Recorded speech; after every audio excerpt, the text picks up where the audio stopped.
Assalamualaikum warahmatullahi wabarakatuh. Halo guys, selamat datang kembali di Media Ilusi. Bagaimana kabarnya hari ini guys? Semoga semua sehat selalu ya. Guys, menjelang mainnet ini banyak sekali info mengenai Pi Network, baik itu dari core team sendiri maupun dari para pionir. Nah, kali ini ada berita menarik pada dashboard Pi kita guys. Apa berita itu? Yuk kita bahas secara tuntas. Sesuai keterangan di dashboard, sebagaimana kita lihat bersama, bahwasanya pendiri Pi, Cheng Daofan, membahas pertanyaan penting dengan judul, apa yang sebenarnya kita bangun untuk proyek ini? Beliau diskusi bersama komunitas moderator untuk menyampaikan wawasannya tentang masa depan Pi, dan juga kebutuhan untuk pembangunan utilitas nyata dalam periode jaringan tertutup mainnet saat ini. Dalam sesi wawancara ini tentunya menggunakan bahasa Inggris, tapi kalian tidak usah khawatir ya guys, karena di sini Media Ilusi akan mentranslate dengan bahasa Indonesia dengan jelas dan lugas. Jadi, kalian cukup mendengarkan saja secara seksama dan jangan di-skip-skip agar kalian bisa mengambil informasi secara utuh. Oke yuk, langsung saja kita simak bersama. Apa yang sebenarnya kita bangun untuk proyek Pi Network ini? Jadi, Pi adalah blockchain lapisan satu dengan mata uang asli sendiri. Pi dan platform untuk membuat aplikasi di atasnya. Pi fokus pada pembangunan utilitas. Oleh karena itu, salah satu contoh aplikasi inti yang dapat kita jalankan di atas Pi adalah marketplace. Pi sangat berbeda dari proyek lain dalam strateginya dengan tujuan untuk mencapai aksesibilitas dan adopsi massal mata uang kripto serta menciptakan ekosistem berbasis utilitas dan dunia Web3. Ada 3 strategi utama yang telah kami adopsi dan ikuti. Sejauh ini salah satunya adalah pertumbuhan. Karena kami yakin mata uang yang benar-benar sukses harus bergantung pada orang yang cukup besar. Anda tahu, memegang mata uang ini, mengenalinya sebagai mata uang dan bersedia untuk mentransaksikan barang dan jasa dengan mata uang ini. Jadi, pertumbuhan selalu menjadi strategi. Oleh karena itu, kami tumbuh menjadi lebih dari 35 juta anggota yang terlibat dan pertumbuhan masih tetap menjadi salah satu strategi inti. Desentralisasi adalah strategi kedua. Desentralisasi tidak hanya dalam arti desentralisasi teknis, di mana semua pergerakan bersih pengujian dan juga migrasi daratan sedang dalam proses desentralisasi ini. Pembangunan utilitas adalah strategi ketiga, dan kami melakukannya melalui pembangunan platform. Memungkinkan tidak hanya kami sendiri, tetapi juga pengembang lain untuk membangun aplikasi Pi di atas untuk membuat utilitas. Meskipun ketiga strategi ini masih berlaku untuk periode saat ini dan kedepannya, kami ingin lebih menekankan di masa mendatang tentang utilitas. Dan pertanyaan tentang bagaimana dengan utilitas yang kami coba bangun adalah sesuatu yang pada tingkat tinggi kami ingin mengubah komunitas ini dari komunitas yang termotivasi secara ekstrinsik menjadi komunitas yang termotivasi secara intrinsik. Kedua konsep ini saya tidak tahu apakah semua orang tahu, tetapi saya ingin menjelaskan sedikit lebih banyak. Mungkin banyak dari Anda telah benar-benar mendengar dan itu menjadi kata kunci X untuk mendapatkan, seperti lari untuk menghasilkan, bermain untuk menghasilkan. Jenis model ini itu adalah inti dari motivasi ekstrinsik, dan tentu saja banyak dari mereka yang benar-benar gagal. Jadi, motivasi ekstrinsik adalah mekanisme yang sangat kuat yang dapat merekatkan orang untuk menyatukan minat dan juga memotivasi orang untuk menyelaraskan melakukan hal-hal tertentu bersama-sama. Namun, ini bergantung pada cara Anda menggunakannya, bagaimana proyek menggunakannya, serta apa dan tujuan apa yang dilayaninya. Motivasi intrinsik berarti memberikan manfaat nyata, baik itu hiburan, Artinya seseorang yang dihibur itu salah satu jenis utilitas. Kenyamanan, menyediakan hal-hal yang tidak akan terjadi tanpa produk ini, atau memecahkan masalah nyata yang Anda butuhkan, Anda dapatkan, Anda penuhi oleh produk khusus ini. Jadi, contoh penggunaan sistem dengan motivasi intrinsik, misalnya alat konferensi video call Zoom. Orang-orang menggunakan alat tersebut untuk memenuhi kebutuhan yang mereka perlukan untuk mengadakan rapat dengan orang jarak jauh. Dan kebutuhan itu terpenuhi, dan ini adalah utilitas. Penggunaan Zoom oleh orang-orang tidak bergantung pada seberapa tinggi atau rendah harga saham perusahaan Zoom. Dan contoh lainnya adalah penggunaan iPhone. Kita tidak atau belum tentu terpengaruh oleh saham Apple. Seperti hari ini, jika saham Apple turun, apakah saya berhenti menelpon teman saya? Tidak, belum tentu demikian. Itulah sebabnya produk ini secara intrinsik memotivasi penggunanya untuk menggunakannya.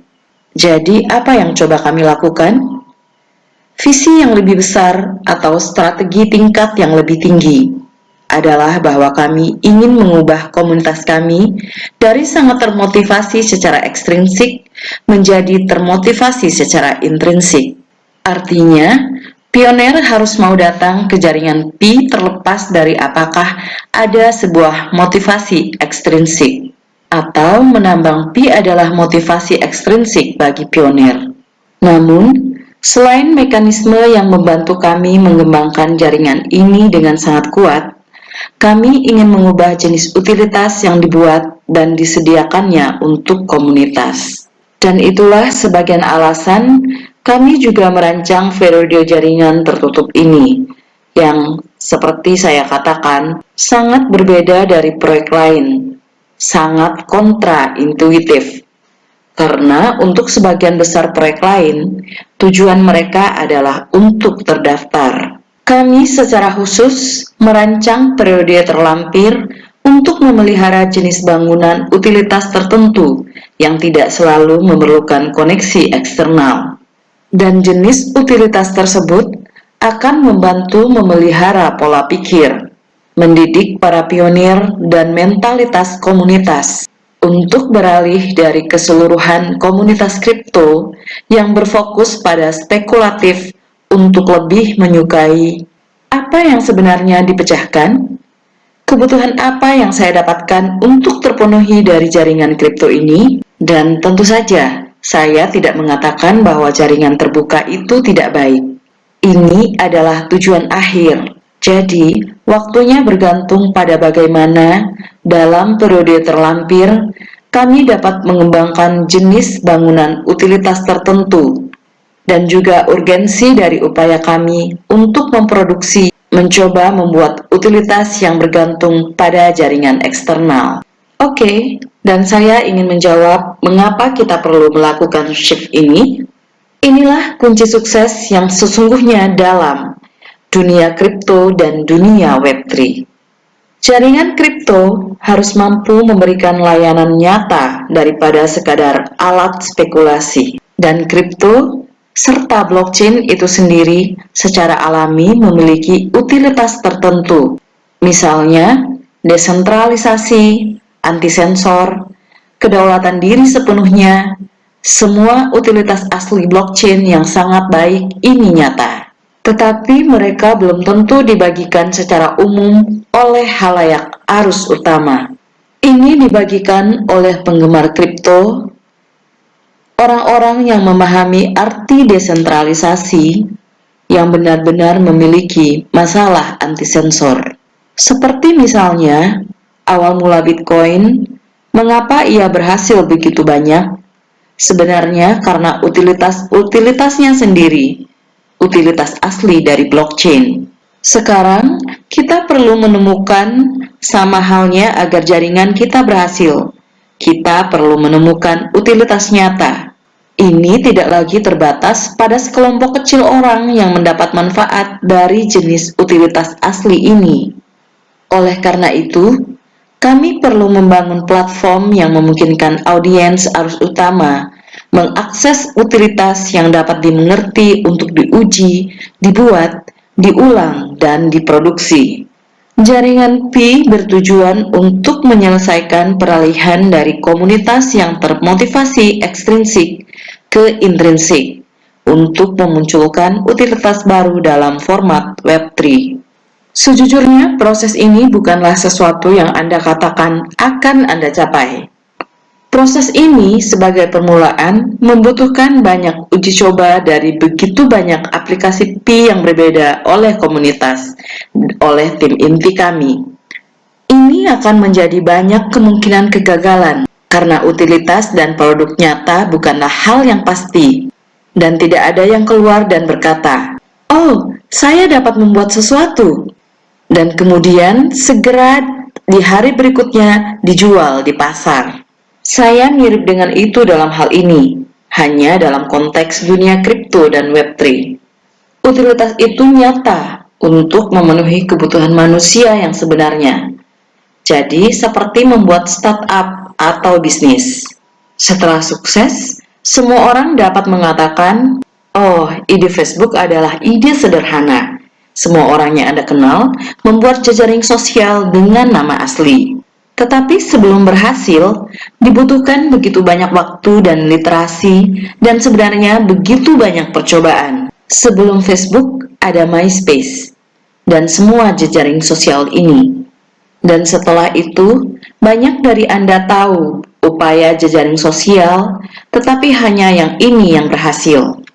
Jadi yang ingin saya katakan, bukan aplikasi pertama yang kami luncurkan, bukan developer pertama yang menulis aplikasi Pi mereka dalam platform Pi yang akan tekan utilitas. Namun, Pi berharap dapat menciptakan lingkungan yang memelihara pembangunan utilitas dan mendukung pengembang dalam pembangunan utilitas dan mendidik komunitas kami untuk pola pikir fokus pada utilitas. Kami sebagai jaringan Pi, kami memiliki awal yang baik, dan kami memiliki sumber daya yang baik yang memungkinkan kami untuk benar-benar di bawah batu loncatan yang baik untuk membangun utilitas bersama. Yang kami miliki adalah jaringan sosial dan komunitas besar pertama. Awal motivasi saya dan Nicholas untuk membuat proyek ini sebenarnya berasal dari pengalaman kami selama bertahun-tahun dalam interaksi komputer manusia. Interaksi manusia-komputer adalah studi tentang bagaimana merancang sistem komputer bagi orang-orang untuk menggunakan dan menskalakan penggunaan. Konsep inti dalam interaksi manusia-komputer adalah iterasi pengguna. Pengguna perlu memberi Anda umpan balik tentang apakah alat atau sistem Anda berguna atau tidak, dan Anda terus menerima umpan balik. Tentu saja memprosesnya dan menginformasikan desain produk Anda.